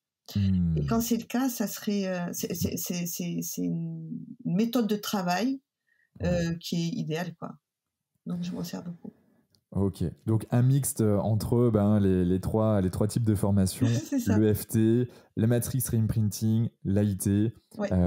Ok, bon ben, en gros, il faut se faire accompagner par Noël. Comment tu fais pour tendre à plus de bonheur chaque jour? Comment tu fais pour être... tu tends vers un certain bonheur, ouais, un certain état physique, psychologique, positif. Comment tu tends à tout ça? Moi, quelque chose qui me ressource très fort, c'est la nature. Me reconnecter à la nature. Un arbre, un champ, une rivière, une montagne, tous ces éléments-là, j'ai besoin de me sentir faisant partie complètement prenante de cette nature, de notre terre, mère. Et pendant longtemps, je m'en suis pas mal déconnectée, où j'avais pas le temps. Alors j'ai pas le temps, alors j'y allais pas, je repoussais toujours à demain, à la semaine prochaine, à d'autres moments. Et là, je reprends contact avec cette nature-là et je m'aperçois à quel point elle m'a manqué et à quel point c'est ressourçant. On n'a pas besoin de passer des heures et des heures et des heures et des jours dans la nature, mais je pense que notre système nerveux en a besoin un minimum, et tous les jours. Quand tu parlais de Monsieur Merlin tout à l'heure, quand on voit notre système nerveux, comment il est fait, on peut pas être déconnecté de la nature si on veut aller bien. C'est pas possible. Ça fait des milliers et des milliers et des milliers d'années qu'on est connecté à cette nature, et ça fait 200 ans qu'on est complètement déconnecté. Eh bien, je pense que notre système nerveux n'est pas du tout adapté à cette déconnexion et qu'on est en grande souffrance. Il suffit de passer l'angoisse du week-end du Parisien, pour reprendre ce cliché-là, qui, justement, est dans une effervescence, la ville, le béton, tout ça. Il est plongé là-dedans pendant des semaines et des semaines et des semaines. Évidemment qu'il se téléporte à la campagne. Il y a une espèce d'angoisse qui s'installe parce que ça fait un tel changement que il y a un temps d'adaptation. Si tu passes quelques jours à t'habituer, tu t'aperçois à quel point c'est notre nature que d'être au contact de l'herbe, de la terre, des oiseaux, du ciel et de tout ça. Donc, moi, je fais ça de plus en plus. J'ai retrouvé cette conscience à quel point c'était important ça. J'ai des moments où je fais rien, y compris quand j'ai une masse de travail énorme devant le nez. Dès que je commence à voir que je m'agace, je me stresse, je m'arrête. Ok. Tu t'arrêtes pendant combien de temps? 15 minutes, 20 minutes, 1 heure, plus? Ça dépend. Mais ne serait-ce que 10 minutes. Ok. Ne serait-ce que ça. Je me lève, je vais dehors, je marche un peu et je me mets dans l'instant présent. Je regarde un mur si j'ai un mur devant moi, je regarde un arbre si un arbre, je regarde le ciel. Je me suis aperçue que je ne levais pas assez la tête vers le ciel. Et lever la tête vers le ciel nous redonne une dimension, ça nous reconnecte parce que quand on regarde le ciel, on a accès à l'infini, l'infini de l'univers. Et ça permet de prendre un peu de la hauteur, tu vois. Quand tu t'agaces parce que ton site internet, il n'est pas à jour, ou il manque une virgule, je ne sais où, ou le bouton là, il marche pas, tout ça, va dehors et connecte-toi à l'univers tout entier. Tu vas voir que ton histoire de bouton, c'est pas grave, et que si tu patientes juste un peu, elle va être réparée de toute façon. Donc, c'est pas peine d'agiter son système nerveux comme ça et de faire monter une colère. Alors, elle arrive, tu vois, tu es un peu agacé. 1 minute 30, ça suffit largement. C'est pas la peine d'y consacrer plus d'énergie. Donc, moi, je fais ça. On m'a appris que plus t'es pressé, plus ralenti. Parce que quand t'es pressé, t'es beaucoup plus efficace si t'es calme mais efficace que agité et... Tu vois, dans cette agitation-là où tu te jettes partout. Tu fais 1 milliard de trucs, mais au final, t'es pas efficace. Tu n'es pas dans l'efficience, du coup. Donc, je fais des respirations, cohérence cardiaque, par exemple, quand j'ai dépassé la dose et que là, je m'aperçois que faut vraiment que je me calme. Donc, je fais de la cohérence cardiaque. Je me reconnecte à mon corps. plusieurs fois par jour, je me recentre. Mm. Je me recentre. Je reviens à mon corps. Je prends conscience que j'ai les 2 pieds à plat sur le sol, que j'ai ma tête connectée au ciel et que je suis un axe entre les deux. Et je me connecte à mon cœur qui est au centre. Le cœur, non seulement c'est un organe qui est au centre de notre corps, mais le centre énergétique du chakra du cœur représente aussi notre centre énergétique. D'accord. Et donc, on a 3 chakras au-dessous du cœur et 3 chakras au-dessus. Mais vraiment, le cœur, c'est notre centre. Et on s'aperçoit que quand on est stressé, agité, notre chakra du cœur, il se ferme. Ok. Et je passe plusieurs fois par jour à ouvrir mon cœur. Dès que je m'aperçois qu'il est fermé, je l'ouvre. D'accord. Et tu l'ouvres en faisant de la cohérence cardiaque, par exemple, en allant marcher dans la forêt, la respiration. Marcher dans la nature. Ne serait-ce que de se dire, lâche et ouvre ton cœur. Lâche et ouvre ton cœur. D'en avoir l'intention. Tu as l'intention d'ouvrir ton cœur. Tu portes ton attention sur le cœur et tu te mets en présence de toi-même. C'est 3 piliers forts pour moi. Ce que je me souhaite, c'est d'être au maximum dans une énergie de paix, de tranquillité, de confiance et d'amour. Si je veux ça, il faut que j'ouvre mon cœur. Ouais. Et donc, je le fais 10, 15, 20 fois par jour. Très régulièrement. Je regarde. Est-ce que j'ai le cœur ouvert? Non, pas assez, je l'ouvre. Ok. Waouh. Je comprends bien les différentes dimensions et le pourquoi, pour espace quoi de ta mission, si on peut appeler ça comme ça, en tout cas avec l'EFT et ton institut et puis ce que tu donnes aussi, là, notamment à travers ce podcast.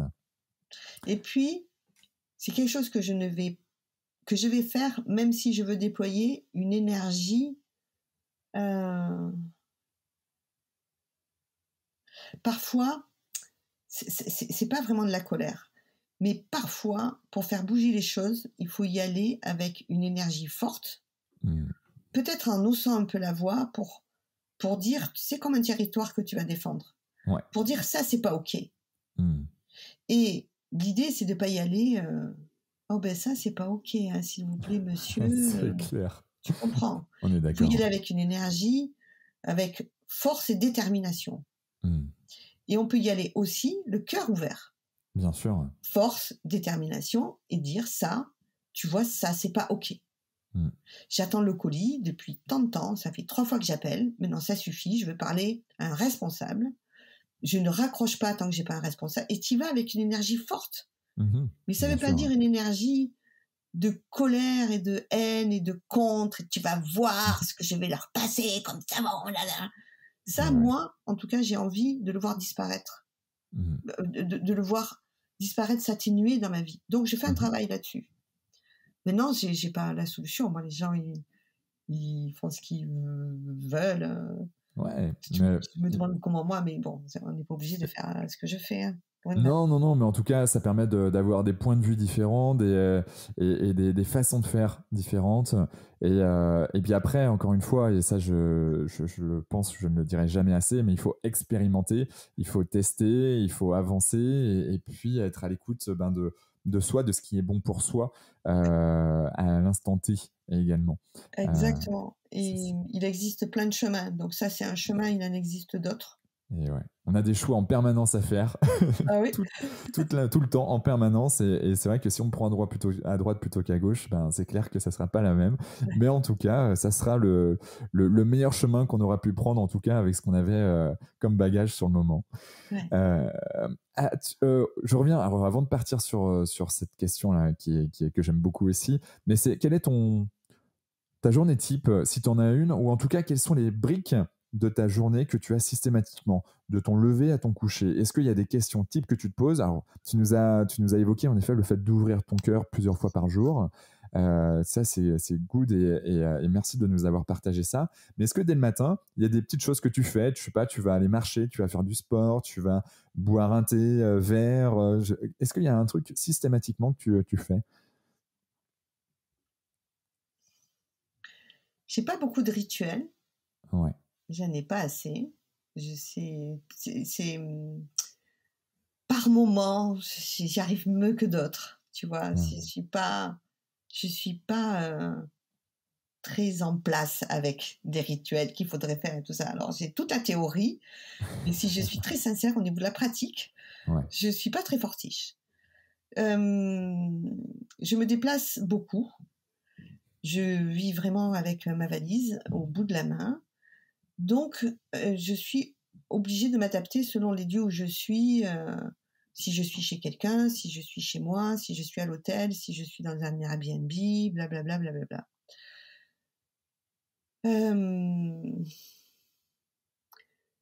Ce que je te disais tout à l'heure, j'essaie aujourd'hui de bouger mon corps et je me mets régulièrement comme objectif que je tiens parfois un mois, 2 mois, parfois plus, parfois c'est plus chaotique, de marcher tous les jours. Parce que la marche, on est complètement adapté à la marche. C'est ce qui nous fait le plus de bien au niveau de la circulation du sang, de la lymphe, du musculaire. Il faut bouger. Ouais. Et je bouge pas assez. Donc de temps en temps, hop, je me dis là, tu vas marcher tous les jours au moins 30 minutes. Ça fait partie de mes rituels les plus fréquents. Au niveau de mon alimentation, j'essaie la plupart du temps d'avoir une alimentation que je considère saine. Ouais. Donc je mange bio, ça me paraît une évidence. Je mange bio, le plus bio possible en tout cas. J'essaie de ne pas être complètement extrémiste, tu vois. Ouais. Je mange bio, mais je mange aussi pas bio. Ouais. Voilà, donc je surveille mon alimentation, je mange à des heures régulières. Yes. J'ai pour habitude de ne pas déjeuner le matin depuis des années. Donc jeûne intermittent? Je bois un café le matin. Ok. Et je ne mange pas. En fait, je me suis aperçue que de ne pas manger le matin m'était beaucoup plus bénéfique que de manger le matin. Et enfant, on nous apprenait que le petit déjeuner, c'est le repas le plus important. Et je me forçais à déjeuner. Moi, le matin, quand je me lève, j'ai pas faim. Mais Ouais. pas du tout, du tout, du tout, du tout. Faut que je me force pour avaler un truc. D'accord. Et puis, je me rappelle que... Là, c'est contre-naturel. Ah ouais, ouais, ouais. Contre Et nature. puis, du coup, un jour, je me suis retrouvée, j'ai dit, mais je vais essayer de pas me forcer, je mange pas. Ouais. Et ça me va très, très bien. D'autres rituels, je lis tous les soirs avant de dormir. J'ai toujours un livre là, sous la main. Je pense que j'étais perdue. Ouais, c'est beau, on s'est reconnecté. Il y a eu un petit bug de 10-15 secondes. Donc du coup, je t'ai perdu. Après manger, ok. Et qu'est-ce que tu faisais après? Et je lis tous les jours, tous les soirs avant de Ok. m'endormir, je lis. J'ai toujours 1 ou 2 ou 3 livres en cours et tous les soirs, c'est le rituel avant de dormir. Quel type de lecture c'est? Est-ce que c'est des romans ou est-ce que c'est des bouquins techniques pour te développer ton entreprise? C'est quoi? C'est pas de romans, très, très peu. Des biographies, j'aime bien Ouais. m'inspirer de la vie des gens. Ça peut être des livres sur, la psychologie énergétique. Ouais. Ça peut être des livres sur, la spiritualité, la vie de certaines personnes. J'ai lu, la vie de Amma, par exemple, ce qui m'a passionnée. Ok. Voilà, des lectures plutôt inspirantes. Stéphane Alix vient de sortir un livre absolument, merveilleux. Ok. Sur la Heu, spiritualité également? sur les traumas, D'accord. sur les traumas. Ok. Donc voilà, D'accord. un type de Donc, lecture. ça permet de prendre un peu de hauteur et c'est vrai que moi c'est pareil, moi je suis très biographie, moi ça me permet de dormir comme un bébé derrière, le fait de pouvoir voir en fait des choses exceptionnelles par des êtres qui sont ordinaires à la base et qui ont su saisir des opportunités, se bouger les fesses aussi parce qu'ils étaient dans l'action, ils ont bossé dur pour y arriver. Et tu vois, ça me fait penser, je digresse un petit peu, mais bon, les gens ont l'habitude dans ce podcast. Je discutais avec un copain qui s'appelle lui aussi Quentin, là, qui est médecin généraliste et qui me disait, on parlait de ce que Elon Musk est en train de mettre en place, donc du coup, développer en fait un cerveau encore plus intelligent en mettant une petite puce, etc. Bon, bref, on est sur du biohacking. Et puis lui, avec son regard de médecin, il dit non, mais c'est impossible que dans les 200 prochaines années, ça sera faisable. Euh, et là, j'ai mon côté justement très rêveur et puis, mais aussi un peu entrepreneur et qui dit qu'en fait tout est possible parce que quand tu regardes toutes les biographies, même ce qu'Elon Musk est capable de faire en si peu de temps, en fait, il y a en effet alors j'ai pas envie de catégoriser, mais il y a des gens qui vont se raccrocher en fait à des choses qui sont, on va dire, peut-être tangibles à un moment donné et peut-être avec des choses qu'ils ont apprises à l'école, sauf qu'on sait aujourd'hui que l'éducation elle est évolutive et qu'il faut se mettre à jour, mais que si on a vraiment l'ambition, qu'on a envie de développer quelque chose et qu'on y met vraiment l'intention, l'énergie, les moyens humains, financiers également, on peut faire des prouesses qui sont juste exceptionnelles. Alors ça, c'était un exemple, mais tout simplement pour dire que rien n'est impossible. Et moi, ça me va bien parce que, en fait, quand on se rend compte que tout ce qu'on a été capable de faire jusqu'à présent, en bien tant qu'en mal, hein, tu me diras, mais voilà, c'est hyper important de prendre de la hauteur et que, voilà, que tout est possible à partir du moment où déjà on le rêve, on s'autorise à rêver, et puis qu'on met l'énergie et l'intention, qu'on va aller chercher les personnes nécessaires pour pouvoir y arriver. Et là-dessus, faut pas, the sky is the limit, hein, comme on dit, hein. Donc, en effet, le fait de regarder vers le ciel, comme tu le disais tout à l'heure, et de voir l'infini, moi, ça me fait rêver. D'autres personnes, ça les fait un peu baliser, stresser, mais justement, il y a peut-être des petites choses à travailler si ça nous fait stresser. Peut-être un peu de FT, du coup. C'est ça. D'aller libérer ce qui nous empêche. Ouais. Tu vois, si tu commences à faire du vélo, tu es tout content, tu es un petit garçon, tu fais du vélo, et puis tu as un accident, et tu te dis, moi, en vélo, je suis mauvais, je veux plus faire de vélo. Et ouais. Toute ta vie, tu vas te priver de cet outil qui te permettra d'aller beaucoup plus vite et de parcourir beaucoup de distance. L'EFT, ça peut te permettre, à l'âge de 20 ans, de revenir sur ce souvenir, de libérer le trauma que ça produit chez toi, et à l'âge de 20 ans, de se dire « Waouh, mais c'est possible pour moi de faire du vélo ». Et apprendre à faire du vélo et avoir accès à ce moyen de transport. Pour moi, l'EFT, c'est ça. Ça donne plus de liberté parce qu'il y a beaucoup de choses qui nous sont arrivées. On a tiré des leçons ou on a un trauma par rapport à ça. Et de savoir qu'on peut le libérer aujourd'hui, c'est merveilleux pour la liberté que ça permet de retrouver. Et ouais. Donc voilà. Faut y aller. Voilà, il y a des bouquins. Il y a des bouquins. Alors pour ceux, il y a des vidéos. Il y a des vidéos sur YouTube, sur l'EFT. Il y a des livres aussi. Le petit livre de l'EFT, petit livre bleu qui vaut presque rien du tout, hein, 2 € et quelques 3 € sur Amazon. Franchement, c'est simple, c'est ludique, ça permet de comprendre un peu et d'avoir on va dire, les premiers gestes de l'EFT, si je puis dire. Les premiers gestes de secours, oui, tout à fait. Exactement. Et puis autrement, il y a d'autres bouquins sur l'EFT, hein, quand on tape Amazon et on tape sur Amazon Noël Cassan, il y a au moins 3 bouquins sur l'EFT qui sortent. Donc allez-y là-dessus. As-tu un gris-gris, une croyance que tu n'oses pas forcément crier sur tous les toits, mais qui, toi, te permet d'avancer, qui t'anime, qui te permet voilà, de te booster, même quand ça va pas forcément très bien? Moi, je me dis, quoi qu'il arrive, je m'en sortirai. Ouais. Quand je commence à ressentir du découragement. C'est une émotion qui peut me visiter régulièrement, ça, le découragement. Quand je suis fatiguée, je me décourage. Et pour me rebooster, je tapote un peu et j'ai dit, allez, quoi qu'il arrive, tu t'en sortiras. Et patience. Ok. J'ai appris à développer la patience. Ça, c'est dur. Mais en effet, il faut. Vraiment, on ne fait pas pousser les fleurs en tirant sur les pétales.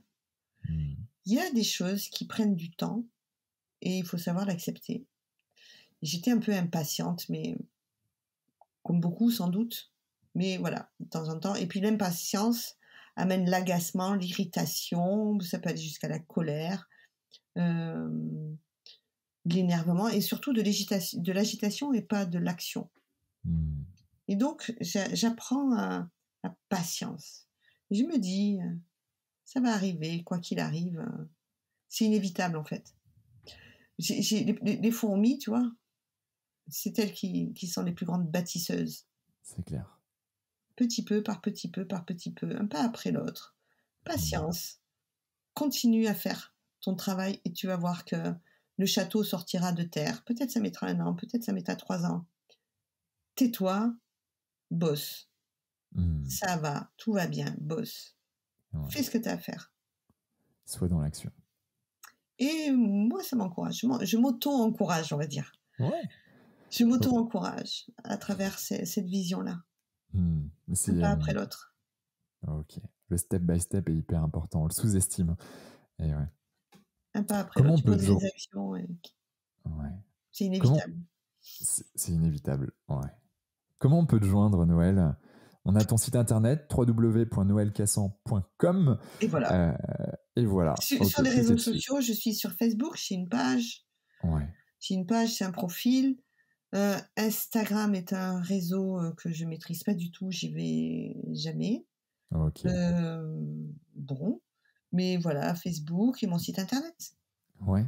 Bon, ça marche. On mettra de toute manière tous les liens dans les notes du podcast. Également les liens par rapport au sommet de l'EFT. Voilà, je pense que le site internet ne va pas changer. Après, le contenu du sommet probablement. Mais ça, on le saura dans les prochaines semaines, mois. Qui sait. On va voir ça. As-tu un dernier mot à dire à nos auditeurs ? Prenez soin de vous. Ouais. Prenez soin de vous. Et j'ai pas fini ma phrase quand je dis ça. C'est prenez soin de vous et des autres. Prenez soin de vous et des autres. Et des autres. Prenons soin de nous et de chacun d'entre nous. Ok. En tout cas, merci infiniment, Noël. C'était une belle heure et demie passée ensemble. Merci pour tout ce que tu as pu nous dire, nous faire découvrir l'EFT comme tu l'as fait. Et puis hâte d'en savoir plus, du coup. À très bientôt, Noël. Merci à toi de m'avoir invité. C'était super. Très gentil de ta part, en tout cas. Merci beaucoup. Je t'en prie. C'était complètement normal.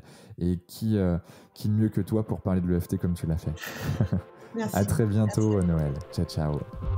Bravo. Vous avez écouté cet épisode de Génération Canopée jusqu'au bout. Merci de le partager à au moins 3 personnes autour de vous et de nous mettre une note 5 étoiles avec un gentil commentaire. Au-delà d'en avoir besoin pour être dans le top des classements, c'est hyper important pour nous. Pourquoi ? Parce que ça nous permet de toucher un maximum de personnes qui méritent d'être plus heureuses, en meilleure santé et plus performantes. D'autant plus que, plus nous aurons d'abonnés, plus nous pourrons attirer des personnalités exceptionnelles avec tout ce qu'elles ont à nous apporter. Et si vous souhaitez passer un cap dans votre vie, pour être plus heureux, améliorer significativement votre niveau de santé et ou devenir plus performant, toute l'équipe de Canopy est prête à vous bichonner comme il se doit. Vous n'avez qu'une seule chose à faire. Créez votre profil sur canopee.com, Qanopee.com, si ce n'est pas déjà fait, et faire votre check-up bien-être. Du contenu gratuit et des praticiens vous y attendent. C'était Quentin Aoustin et je vous embrasse. Ciao, ciao.